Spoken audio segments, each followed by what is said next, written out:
108 திவ்ய தேசங்களில் ஒன்றான ஷோலிங்கர் யோக நரசிம்ம சுவாமி க்ஷேத்திரத்தில் யோக நரசிம்ம பாடசாலையானது நடந்து கொண்டு வருகிறது. இதே பாடசாலையில் கோரக்ஷனை நடந்து கொண்டு வருகிறது. கோவிந்தா என்னும் பதத்திற்கு பசுக்களுக்கு தலைவன், வேதங்களுக்கு தலைவன், ரக்ஷகன் என்றெல்லாம் பொருளாகிறது.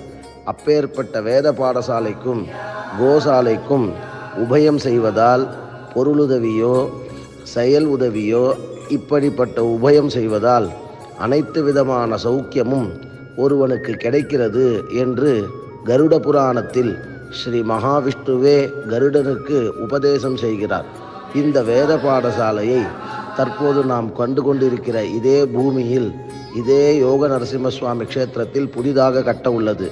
அனைத்து விதமான பக்தர்களும் இந்த மகா சேவையில் கலந்து கொண்டு எல்லாம் வல்ல பகவான் கிருபைக்கு பாத்திரமாகும்படி கேட்டுக்கொள்கிறோம்.